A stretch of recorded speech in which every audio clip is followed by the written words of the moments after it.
Yes, nyuma y'uko Bruce Melody yazengurutse ibitangazamakuru bigiye bitandukanye byo muri Kenya, ahita yimukira muri Tanzania agiye gukora tuwa yiwe kugira ngo amenyekanishe iyi ndirimbo Pom Pom, ariko Diamond Platnumz akanga kumusapotinga. Finally baje kuba bahura. Ibi byabaye nyuma y'amagambo menshi amaze kuvugwa ku mbuga nkoranyambaga bavuga kuntu Diamond Platnumz yasuzuguye Bruce Melody, atigeze na gatoya agaragaza uruhare rwiwe mu ikorwa rya promotion, haba ku mbuga ziwe ndetse no mu gihugu cyiwe indani. Rero abantu benshi bagiye bavuga ngo ese byagenze gute ubundi kugira ngo Bruce Melody yisange ari gukora tuwa muri Tanzania, kandi barasezeranye na Diamond Platnumz ko azamufasha mu gupromoting indirimbo, ariko habe na gatoya yigize amufashaho. Abantu rero bagumye kugaruka bavuga ko Diamond Platnumz ari umuntu ufite agasuzuguro kenshi, amaze kukereka umuhanzi wacu Bruce Melody wakoze uko ashoboye kugira ngo iyi ndirimbo ayizamura ayishyire ku bicu. Indirimbo ikaba imaze kurebwa na miliyoni 5 n'ibihumbi birenga 200. Bivuze ko iyi ndirimbo nahoze nitegereza nibura buri munsi nyuma y'uko avuye muri Tanzania hari kugenda hajyaho ibihumbi 100 bya views buri munsi. Urumva ko ni indirimbo iri gutera intambwe yo hejuru cyane. Benshi bakavuga ngo Diamond Platnumz, murabyibuka indirimbo gisohoka ku itariki ya mbere, Diamond Platnumz ntago twigize tubona iyi ndirimbo ayishyira kuri stories ziwe za Instagram ndetse no kuri TikTok, ntiyigize nanayivugaho. Ahubwo hashize igihe gitoya nk'iminsi nk'itatu indirimbo isohotse imaze kugira miliyoni, abona kuba afata agace gatoya k'indirimbo ahita gashyira kuri story kuri Instagram ndetse no kuri TikTok yiwe ifite aba followers ibihumbi 10. Ibi bintu rero byakomeje kuvugwa cyane abanyamakuru, aba YouTubers, aba TikToker bagaruka ku bufatanye bukeya buri hagati ya Bruce Melody na Diamond Platnumz. Benshi bakomeza guca urubanza bavuga ko Diamond Platnumz atigeze akunda iyi ndirimbo, ariko amaze kugaragaza neza ko indirimbo ayishyigikiye 5/5.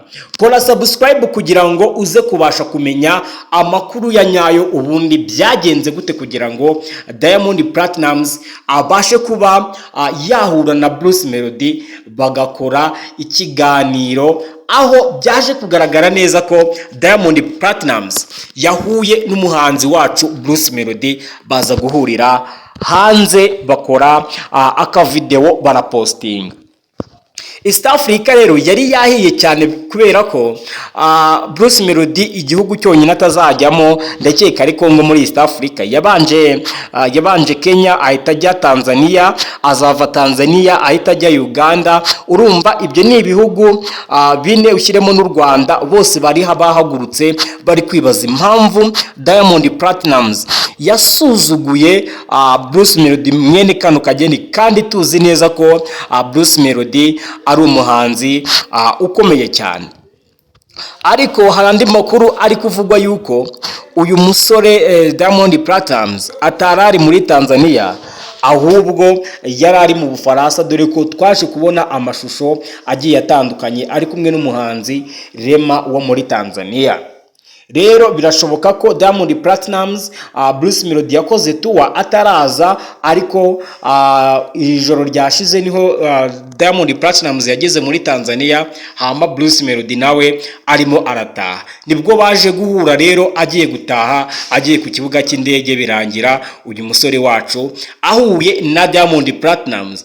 Byabaye nk'igitangaza rero mu bantu benshi baketse yuko Diamond Platnumz yasuzuguye Bruce Melody, cyangwa se yasuzuguye indirimbo bakoranye, nubwo atigeze agaragaza ahantu na hamwe yaba yarafashe indirimbo akabasha kuba yayizamura ku rwego rwo hejuru, cyangwa se ngo ayipostinge ayihereze abantu bagiye batandukanye. Gusa Bruce Melody yari ari kumwe n'abantu ba hafi muri Tanzania bakorana na Diamond Platnumz, twavuga nka Rami Jones ni cousin wiwe. Rami Jones ni umuniga wabaye hafi Bruce Melody ubwo yari ari muri Tanzania. Byagaragaye neza ko buri tour yose yakoraga akajya ku kinyamakuru kimwe akajya ku kindi. Rami Jones yari umuntu wabashije kuba agaragaza ko ashyigikiye Bruce Melody. Bishoboka ko timu ya Wasafi Record ariyo Diamond Platnumz abamo, akaba yaratumwe nayo kugira ngo aze gufasha Bruce Melody mu bijyanye n'itangazamakuru ryo muri Tanzania. Nubwo Diamond Platnumz atigeze aboneka, ariko bari bafite intumwa. Abantu benshi bakavuga ko rero ese Diamond Platnumz aramutse adahuye na Bruce Melody byagaragaza iki? Byagaragaza umwuka mubi ndetse n'agasuzuguro gakomeye cyane abahanzi bo muri Tanzania baba bafite ndetse n'akiryo, kubera yuko indirimbo ubundi yo mwayikoranye nk'indirimbo yatwaye amadolari arenga 100,000 niko numvise batangaza. Byakakwiye kuba ari byiza cyane ko Diamond Platnumz yaba yarafashe ukuboko akazamura Bruce Melody haba mu bijyanye na media tour ndetse na platforms. Ariko urayige ukureba usanga Diamond Platnumz kugira ngo byonyine anapostinge vuba hangaha ari ibintu byagoranye cyane, kubera ko aheruka gupostinga mu kwezi kwa mbere. Ibi rero bikagaragaza ko byanga byakunda hari ubufatanye bwa management yiwe ndetse n'iya Bruce Melody, kuko poste iherukaho ni ya Bruce Melody. Ibi rero nabyo bishobora kuba biri mu masezerano, nanone bishobora kuba nanone byazamura indirimbo, kubera ko abantu bose nimba bavuze ngo kuri iki Diamond Platnumz atari gupromoting indirimbo, abenshi bajyaga kuri platforms za Diamond Platnumz bagasangaho hariho poste n'ubundi iheruka ya Bruce Melody Pom Pom. Gusa uyu mugabo yitwa Rami Jones niwe wa postinze iyi video yandikaho ti abami ba East Africa bahuye bwo Diamond Platnumz yahuraga na Bruce Melody. Yari yambaye agasengeri, Bruce Melody ari mu modoka rwose abafungurira Diamond Platnumz mu cyubahiro kishi, aramwubaha aramusuhuza, baganiramo gakeya kugira ngo bayacate bayavugeho. Gusa iyi ndirimbo ntago twabura kuvuga ko ari indirimbo nziza, ndetse ikaba ari n'indirimbo yatunguye Diamond Platnumz, kubera ko ntago yitegaga ko umuhanzi Bruce Melody yabasha kuba yagira views zingana kuriya. Iyi ndirimbo iri kwama yirukanka gutya, ari kunyerera ku muneke mugani wa Davis D. Iyi ndirimbo ishobora kuzaca kuri Y, kubera ko Y imaze kugira miliyoni 27 mu myaka irenga 2 imaze iri kuri channel ya Diamond Platnumz. Gusa hari byinshi biri kugaragaza ko Bruce Melody yungukiye cyane muri iyi ndirimbo, nubwo amafaranga ari menshi cyane. Twavuga iyi ndirimbo Pom Pom yagiye gusohoka Bruce Melody afite abasubscribers bagera ku 830, ariko kano kanya amaze kugera 950 na bingahe gutyo mu kuzamuka. Urumva arabura ibihumbi bikeya kugira ngo nawe aca agahigo yuzuze miliyoni y'abamukurikirana ku rubuga rwa YouTube, cyane cyane ari rwo abantu benshi bakunda kureberaho imiziki ko iri kuzamuka cyane, abantu benshi badasobanukiwe ibintu bijyanye n'imiziki. Guys, rero iyi ndirimbo Pom Pom ni indirimbo iri gukorerwa ama challenge ahantu hatandukanye ku isi hose. Ni indirimbo imaze kujya muri top 100 muri USA. Ni indirimbo iri gucurangwa ku maradiyo agiye atandukanye yo muri Amerika. Mbibutse neza ko muri Amerika Bruce Melody afite naho abantu bari muri Grammy Award. Biri kuvugwa yuko iyi ndirimbo ishobora kuzamugeza ku rwego rwo kuba yaba nomine muri Grammy Award. Ese muratekereza byagenda gute Bruce Melody tumubonye yabaye nomination mu ntuza muri Grammy Award?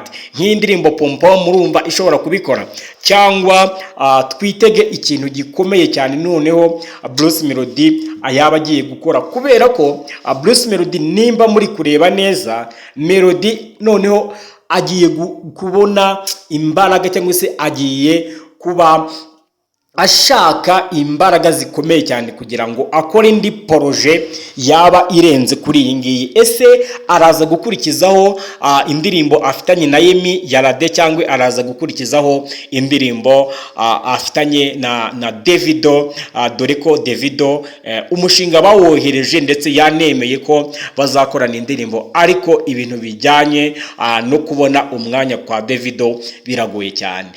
Bivugwa ko ashobora kuba yarirengagije indirimbo cyangwa se yarayiburiye umwanya, byose birashoboka. Mwakoze kubana nanjye, nge nitwa Tsinda. Mureke dutsinde, mureke dukomeze dukuze industry yacu. Kora subscribe, ukore like, comment, rwose wandike comment itarimo gutukana abanyarwanda abanyarwandakazi mufite ingeso mbi yo gutukana umuntu yavunitse abashakira amakuru meza kandi atariho ivumbi. Mwakoze cyane, ciao ciao.